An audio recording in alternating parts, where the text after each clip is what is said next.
माझ्या नातवाच्या मताला आम्ही कवडीची किंमत देत नाही. ते इमॅच्युअर आहे. 6 वर्षांपूर्वी हे विधान केलं होतं शरद पवारांनी.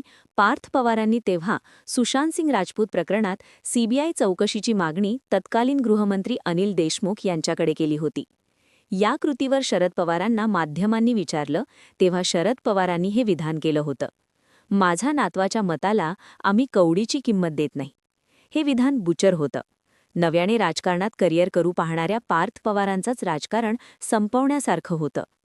पवारांच्या या विधानानंतर अगदी हेच चित्र पुढे तयार झालं. ज्याप्रमाणे राहुल गांधींच्या मागे पप्तू असल्याचा टॅग बसला, त्याचप्रमाणे अपरिपक्वतेचा टॅग पार्थ पवारांवर बसला. बरं, राहुल गांधींना हा टॅग लावण्यामागे विरोधक होते, पण इथे तर स्वतः शरद पवारांनीच पार्थ पवारांचं राजकारण सुरू होण्यापूर्वीच त्यांच्या मागे हा टॅग लावून त्यांचं राजकारण मर्यादित केलं होतं. या विधानानंतर मात्र बरंच पाणी पुलाखालून गेलं. अजित पवारांनी बंड केलं, राष्ट्रवादी पक्ष हातात घेतला, विधानसभेत राष्ट्रवादी आपलीच यावर शिक्कामोर्तब केलं. मात्र या सर्व घडामोडीत पार्थ पवारांचे राजकीय करिअर सुरू होत नव्हतं. मावळचा पराभव, शरद पवारांनी जाहीरपणे केलेला पाणउतारा आणि मुंडवा जमीन घोटाळा ही डागच पार्थ पवारांना लागले होते. पण याच पार्थ पवारांचं दुसरं व्हर्जन लोकांना अजित पवारांच्या मृत्यूनंतर दिसू लागलंय. ज्या शरद पवारांनी पार्थ पवारांचा उल्लेख अपरिपक्व म्हणून केला होता, त्याच पवारांना गेल्या महिन्याभरात पार्थ पवारांनी डाव दाखवल्याचं बोललं जाऊ लागले.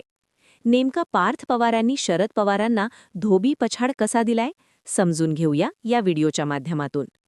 तर अगदी सुरुवातीला बोलल्याप्रमाणे पार्थ पवारांचा राजकीय श्रीगणेशास पराभवातून झाला. पार्थ पवार 2019 मावळमधून लोकसभा लढवण्यासाठी उत्सुक होते. त्याचवेळी शरद पवार देखील माढ्यातून लोकसभा लढणार होते. वास्तविक पवारांचा पराभव करण्याची यंत्रणाच तेव्हा माढ्यामध्ये आखण्यात आली होती. ती पाटील गटाने पलटी मारली होती. अशावेळी माढ्यातून पराभवाच्या भीतीतून पवारांना माघार घ्यावी लागणार होती.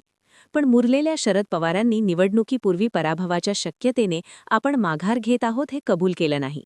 याउलट आपल्या माघारीचं कारण त्यांनी पार्थ पवारांच्या माथी मारलं.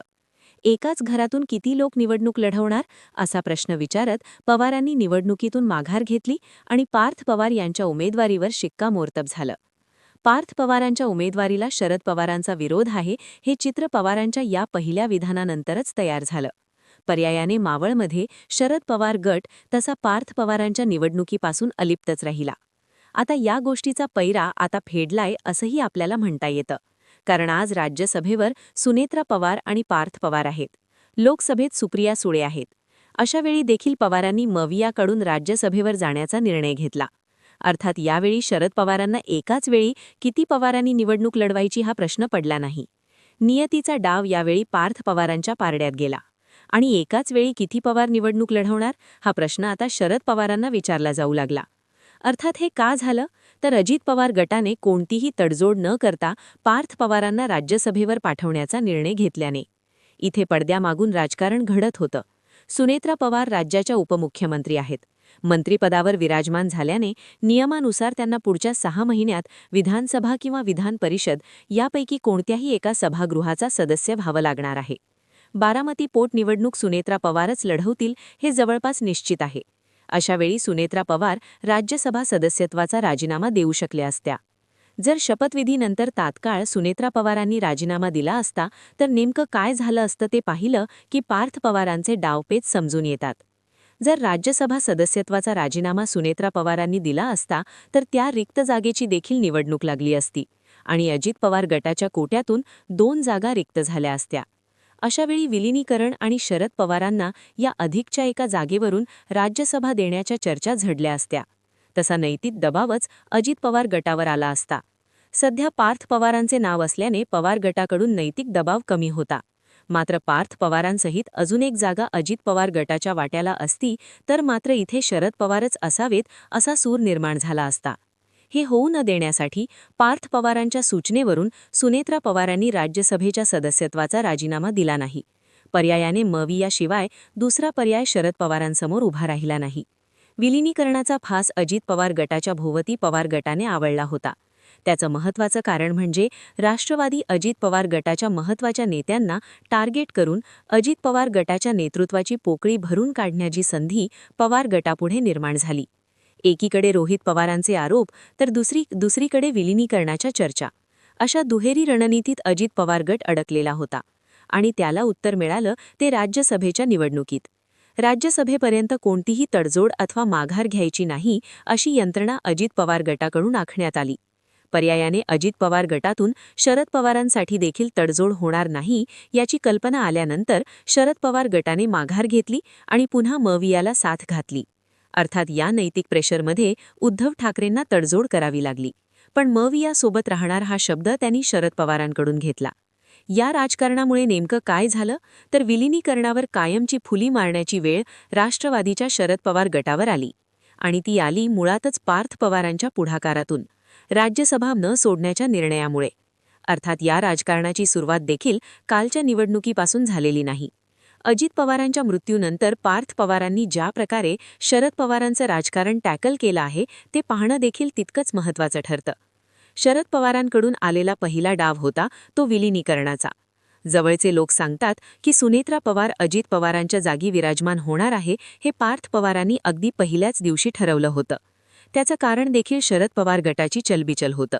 त्यातून पक्ष टेकओव्हर करण्याची रणनीती पार्थ पवारांनी भेदली आणि दिल्लीच्या नेतृत्वाकडे सुनेत्रा पवारांच्या नावावरच शिक्कामोर्तब करावं अशी विनंती केली. इथूनच राष्ट्रवादी अजित पवार गटाचे इतर नेते ॲक्टिव्ह मोडमध्ये गेले आणि सुनेत्रा पवारांचा शपथविधी पार पडला. त्याच दिवशी शरद पवार पत्रकारांसमोर आले आणि आपली अस्वस्थता त्यांनी मांडली. यामागे कुठेतरी शरद पवारच आहेत अशा चर्चा सुरू झाल्या. भाजपने पार्थ पवारांना शपथविधीसाठी थांबू नये अशा सूचना केल्याची पुडी देखील यावेळी सोडण्यात आली. पण यापैकी काहीच खरं नव्हतं. खरी गोष्ट एकच होती, ती म्हणजे बारामतीत थांबून संवाद ठेवणं आणि शपथविधी पार पाडणं. एकदा सुनेत्रा पवारांचा शपथविधी पार पडून द्यावा हीच एकमेव रणनीती. त्यातूनच पार्थ पवारांनी संवाद ठेवला. तिकडे शपथविधी झाल्यानंतर मात्र शरद पवार गटातून इतक्या लवकर शपथ घेण्याची गरज नव्हती अशी टीका करण्यात येऊ लागली. वास्तविक शरद पवारांचे राजकारण समजणाऱ्या पार्थ पवारांच्या भूमिकेतूनच सुनेत्रा पवारांचा शपथविधी तात्काळ पार पडला होता. दरम्यानच्या काळात पार्थ पवार शरद पवार या भेटी होऊ लागल्या आणि विलिनीकरण होणार असं बोललं जाऊ लागलं. पण इथेही पार्थ पवार चकवा देत होते. कारण डायलॉग होतोय असं चित्र टीव्हीवर उभं राहत होतं. पण प्रत्यक्षात तसं काहीच घडत नव्हतं. ना सुनेत्रा पवारांनी राज्यसभेचा राजीनामा दिलेला, ना पार्थ पवारांनी आपली राज्यसभेची उमेदवारी मागे घेऊन शरद पवारांना संधी देण्याची भूमिका मांडलेली. पार्थ पवारांनी आपला स्वतःचा डाव शाबूत ठेवला आणि राज्यसभेची निवडणूक जवळ येऊताच तो बाहेर काढला. पर्यायाने इच्छा नसूनही पवारांना पुन्हा मवियाकडे झुकावं लागलं. थोडक्यात जे शरद पवारांनी कवडीची किंमत देत नाही ते अपरिपक्व आहेत म्हणून पार्थ पवारांच्या राजकारणाची सुरुवात केली. त्याच पवारांना मतांची किंमत दाखवण्याचा कार्यक्रम पार्थ पवारांनी केल्याचं दिसतं. पार्थ पवारांच्या या खेळीबाबत तुम्हाला काय वाटतं? तुमची मतं आणि प्रतिक्रिया आम्हाला कमेंट करून नक्की सांगा. आणि अशाच माहितीपूर्ण आणि राजकीय व्हिडिओ सर्वात अगोदर बघण्यासाठी आपल्या हक्काचे चॅनल म्हणजेच ठळक बातम्या या यूट्यूब चॅनलला सबस्क्राईब नक्की करा. धन्यवाद.